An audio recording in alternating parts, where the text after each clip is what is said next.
Okay, so just before we watch the speaking interview, let's have a quick review of how your speaking score will be achieved. So again, your IELTS speaking score comes from three different factors.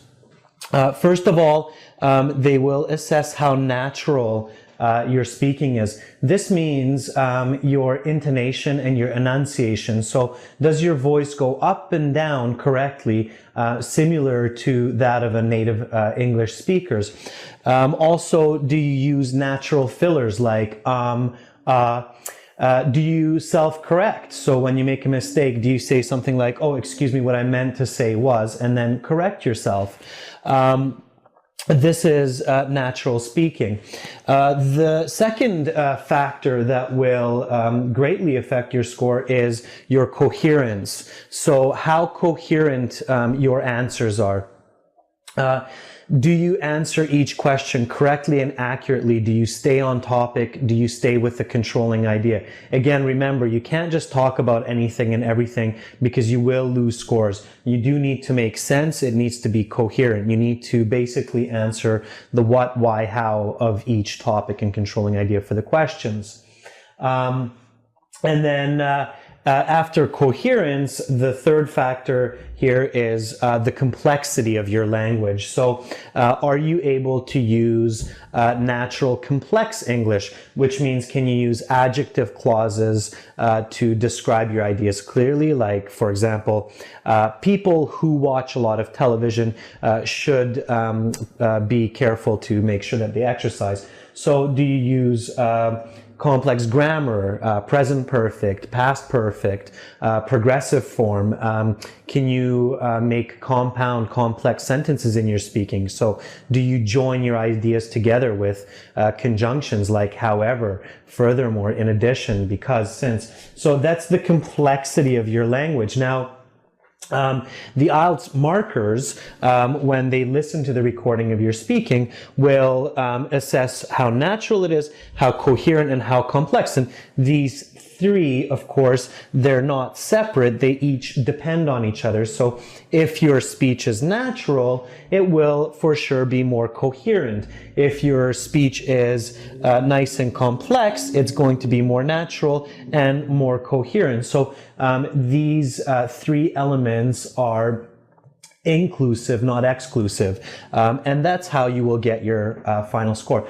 All right, let's look at the speaking interview now and pay attention to how Jade is natural, coherent, and complex in her responses. Yes, come on in. Hello. Hi, please have a seat. Okay. Welcome to the speaking section of the IELTS exam. My name is Adrian. I will be asking you some questions. For marking purposes, I'm going to record the interview. Is that okay? Yes, no problem. All right. So, can we start with your full name, please? Yes. My name is Jade Lake. Nice to meet you, Jade. You too. May I see your passport, please? Here you are. There you are. Where are you from, Jade? I'm from Victoria, which is the capital city of British Columbia, the westernmost province of Canada. Okay. So I will ask you some questions. This will take about 12 to 15 minutes, and I'll give you instructions along the way. Are you ready to begin? Yes, I am. All right, let's talk about traveling. Okay. When is the last time you went on a trip? In July, I traveled to Greece with my girlfriend Alice on a 2-week vacation. It was great. Excellent. Do you like to travel? Yes, I love to travel. I really enjoy seeing different and unique parts of the world, like the Acropolis in Athens, and I like to meet people from different cultures too. Okay. What do you need to do when preparing for travel? Well, I think the most important point to remember is to have a valid passport, because without one, you can't get on the plane and it's impossible to get it last minute. It's also important to pack the right clothes and gear for your trip. That way you're ready for any weather or challenges along the way. Okay. Is it a good idea to plan the details of your trip before departure? Well, yes and no. I think it's important to plan the main details like your hotel bookings and your transportation, but it's also important to leave some time open for spontaneous activities. For example, when I was in Greece, my girlfriend and I, we took this last minute sunset cruise and it was tons of fun. Sometimes the spontaneous activities are the most fun parts of your trip. Okay. How popular is international travel in your country? Well, in Canada, traveling abroad is quite trendy. Canadians are generally pretty well off and they like to explore the world. Also, it's quite cold for much of the year in Canada in the wintertime, so it's refreshing and relaxing to go to warmer places like Hawaii. Mm-hmm. What are the most popular places to visit for people in your country? Well, Canadians like to travel to lots of different places, but if I had to think of the most popular ones, I'd say maybe America and Mexico because they're close, they're convenient, and they're warm. All right. So that's the end of part 1. Okay. Now for part 2, I'm going to give you a card. Okay. The card will have some questions. You will have 1 minute to prepare your answer for these questions, and then you'll have 1 to 2 minutes to speak. Okay? I'll tell you when to start and when to stop, okay? All right, so here's the card. Please don't flip it over yet. Use your note sheets and pencil in front of you if you wish to take some notes, and I'll tell you when to begin. Are you ready? Okay, your 1 minute begins now. Please go ahead and turn over the card. Okay, Jade, so your 1 minute is up. Please begin. Okay, well, an important person in the community where I live in Victoria is Ralph Schneider.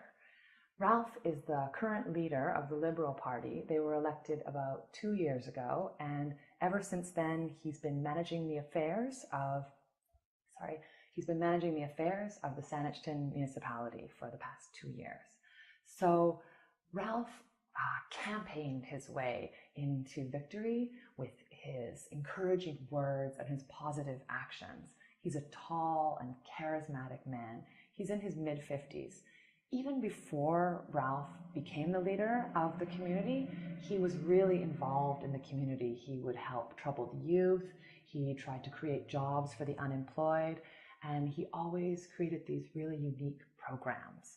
He cares a lot about the safety of the community, and actually just last month, he and his party started this new, unique neighborhood watch program where volunteers would monitor a 4-block radius in pairs every evening, walking around. And this has been so great for the security in our neighborhood and the safety. And also, it's been really good for the night commerce in the area. In my family, my folks actually own a coffee shop. So it's been really good for their business. Their business has been soaring. And I think that Ralph is just a special guy. He's really made our community come together. And even though he's busy and he has 2 teenage kids, he always makes the extra effort to make a difference in our community. Okay, so that is the end of part 2. May I have the card back, please? Thank you. Now we will begin part 3. Okay. I'm going to ask you some questions on a similar topic. Are you ready to begin? Yes. All right. So let's talk about community leadership. Okay. How important are leaders to a community of people?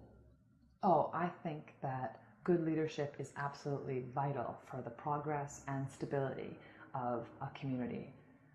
Humans are social by nature, and having strong individuals guide them is essential for their development. Okay. What characteristics are advantages and which are disadvantages for social leaders? Oh, it's a hard question. Can I just think for a moment? Sure, take your time. Okay. Well, I guess if I had to think of a key personality trait for a good leader, it would be confidence. If a person is confident, they can really gain the respect and trust of their audience. On the other hand, a disadvantage of a good leader would be someone who displays socially irresponsible behavior like drinking or gambling. I think that the community would have a hard time trusting someone who doesn't set a good example. Okay. If you could be a leader in your neighborhood, what social issue would you address? So what you're asking is if I was the leader, what social issue I would like to change?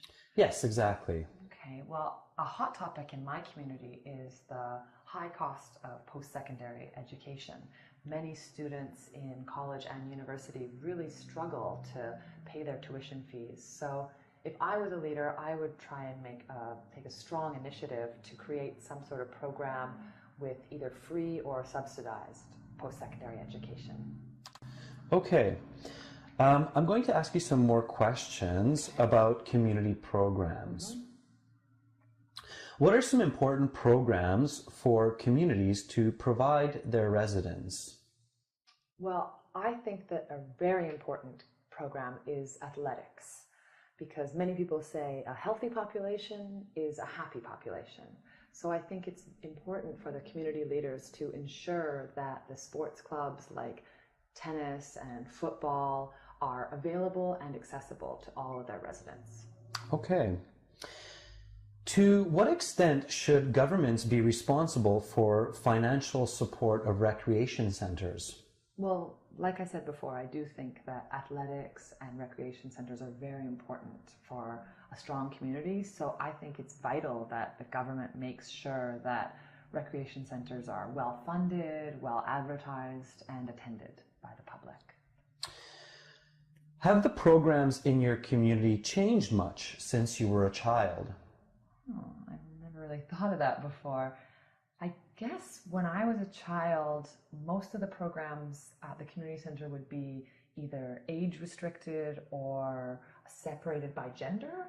So maybe nowadays I've seen a lot of programs are co-ed and they're also open to all ages. And I think this is great because it allows the community to come together no matter what age or gender. Okay. All right. That is the end of part 3, and that's the end of the speaking part of the IELTS exam.